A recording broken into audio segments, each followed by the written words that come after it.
Hi everybody, I'm Paul Bolton. We're here in the UK. I'm going to put some tyres on my bike. This is going to be a specific hard enduro setup because look where we are. We're in a paradise for hard enduro, Calm Quarry in the UK. Let's get stuck in. I'm going to run through various different mousse choices, tyre choices, etc. But I'm going to go for my favourite one right now. So let's get involved.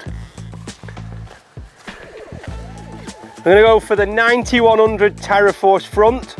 This one in a green stripe pattern, so that's the compound is the green stripe, and now we've got this newer, stronger carcass that I absolutely love this tyre, and I'm going to run it with the 9100 mousse as well. So we'll chuck that on the bike right now.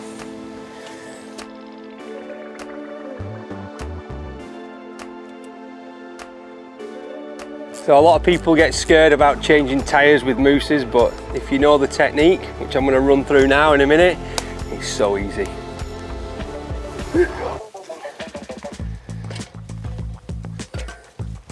Most important thing about mousses is lubing it. If you lube it regularly, then it will last a lot longer as well. So it is like a maintenance thing. How much you ride, how fast you ride, where you ride, how much water you ride through, all depends on how much you do it, how long your mousse lasts. So if one guy say he gets so much out of his mousse, another guy might be riding somewhere else in the world, he won't get as long out of it. It is all about where you ride and what you do with your bike. So anyway, let's get this into it. So, bit of a chop suey, there you go. Tube into the tyre like this first. Just keep flicking it round. Save a little bit for the outside, and then get your fingers in there and just rub it round. The 9100 mousse. So these are all normal things. Some people ask questions about these sometimes. It's just the injection, it's where the mousse was made, it's how they're made, so don't worry about them at all.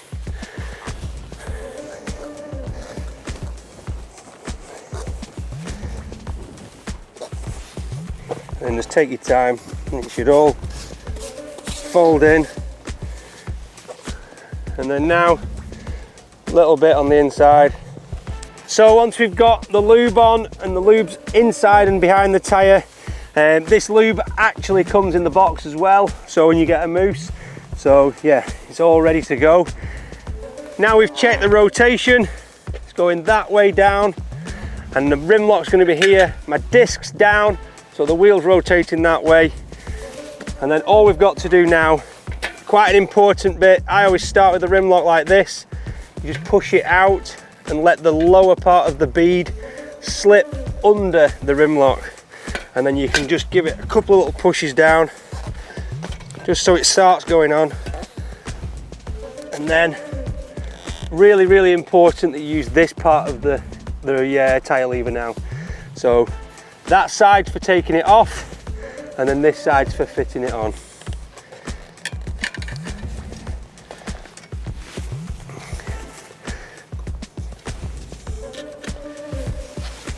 Just start slowly. So I try to lift up a little bit so I don't scratch the rim too much as well.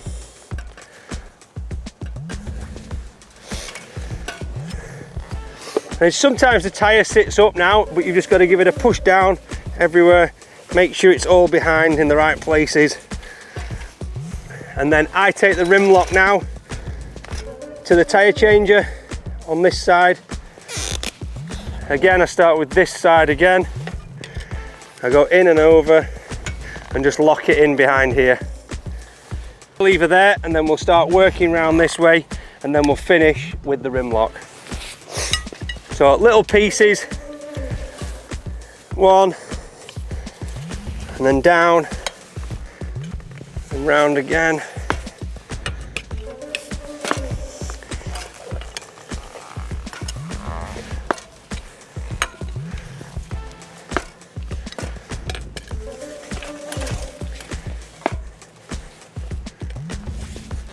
So sometimes once it starts getting tight now, we need to get this side down. So, and then we've just got to get this last thing in. And then once this is out, take that out. And just push that last little piece on. There you go.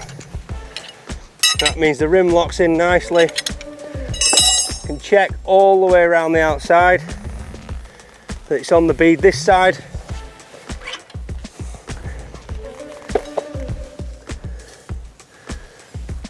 It's on the bead already, so now just got to tighten up the rim lock.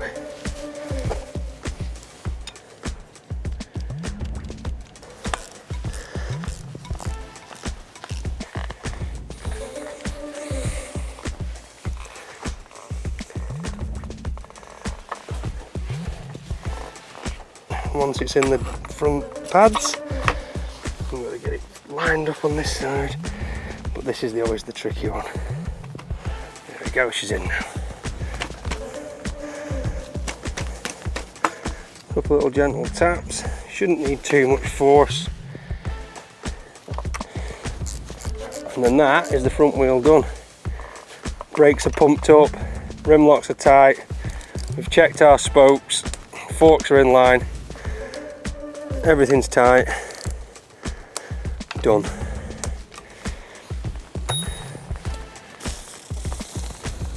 Boom, front's done. We're going to move to the back. So minefield, so many different variations, so many different tyre choices, so many different mousse choices, but I'm going to go for the EF Pro with a 120 soft mousse, because that for me is the best all-rounder for my weight, the type of riding that I like to do, not just in a race, let's say, but just general riding with my friends, etc. So that's my all-round package, and yeah, let's get it in the tyre now.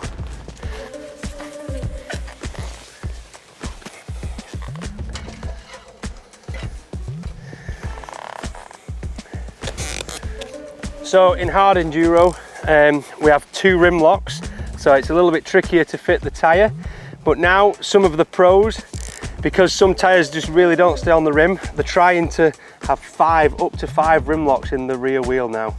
And yeah, crazy, but if you break one, you've got another one to back you up, because when we run such soft setups, sometimes in the longer distance races, you know, one rim lock can break, and if it's just on one, you're going to be struggling with the tyre maybe coming off the rim or something like that.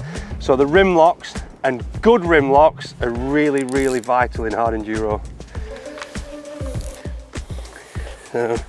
And you can usually go in without even using this with a hard enduro setup.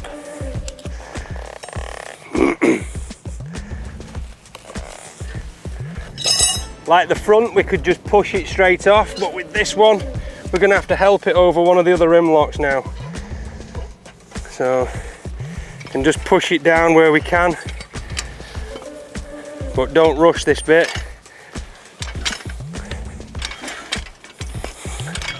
Make sure it's down where you can, but it's still on this rim lock, and it's still on this rim lock. So I need to get it over this rim lock before I can push it all the way off. And this is where I think a lot of people go wrong when you're running 2 rim locks and they're sweating. So I usually just get 2 tyre levers in. I'll do it round here. One there. I just gently pull it up. And then the third one, I push in and then just let it all slide over. That way you help it clean over the rim lock. And now we should be able to push the tyre completely off the wheel.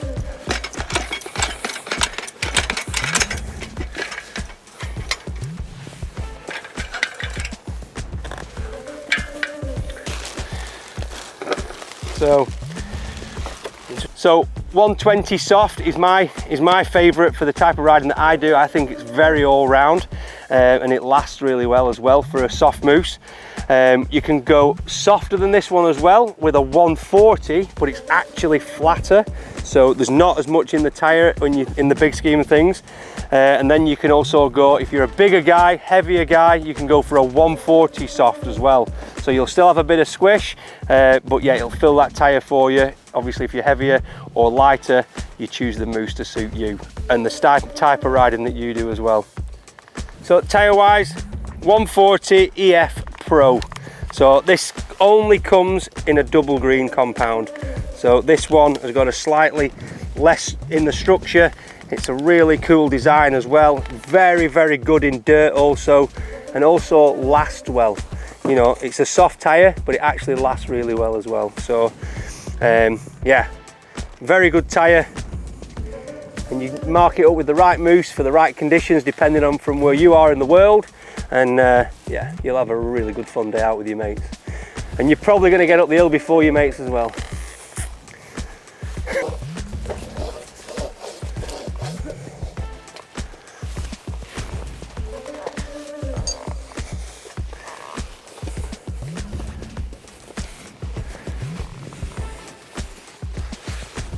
So a lot of people say, you know, that maybe haven't done as much testing or as much racing here and there, but a 120 mousse in a 140 tyre, they say it's like you shouldn't do it. And the tyre's designed for a 140. You know, the tyre's designed to get grip, and when you do things like this, you get even more grip. So it's all about that footprint on the ground. And as long as you've got the rim locks in and it holds it in position, you'll have a really good footprint on the ground, and you'll get so much traction. So a lot of people do this, have been doing this for a long time. I'm not preaching to them guys, I'm preaching to the guys that are coming into the sport and want some more grip so they can go more places and have some more fun. Rotation, different on this one. It has arrows all the way around the tyre, so it's already the right side. Sprockets down, sprockets on the left. We'll flip it on, flip it under one rim lock first, get it on most of the way, and then we'll flip it over, get the rim lock on, and then flip it back. So a little bit of patience on the rear. And yeah, you can see how much bigger these rim locks are on the back. Rim lock, let's start to push down.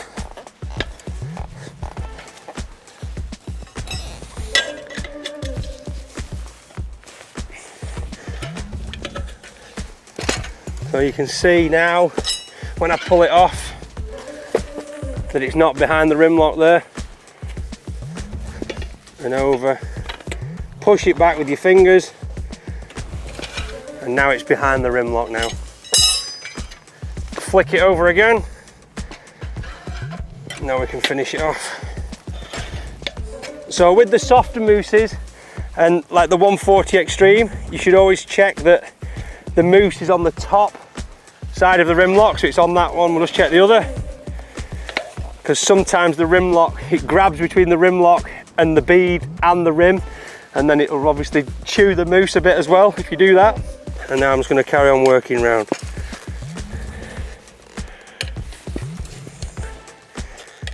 So I've already got to the second rim lock here.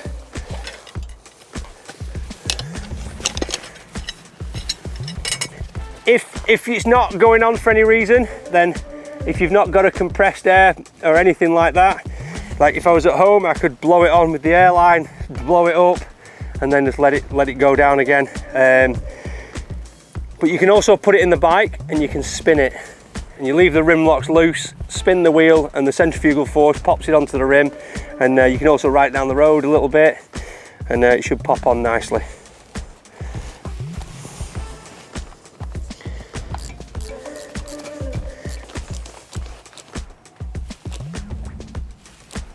There's a bit of squish already, so that footprint's going to be really good, and when it wraps around the rocks or it's in the dirt, it'll pull me up. So the whole idea with the super soft tyres as well is you try not to let them spin, you try to let the tyre do the work for you, then you can relax, and then when you really need to get into it, you've got a nice tyre to keep you to the end of the race. You don't want to spin and burn them out.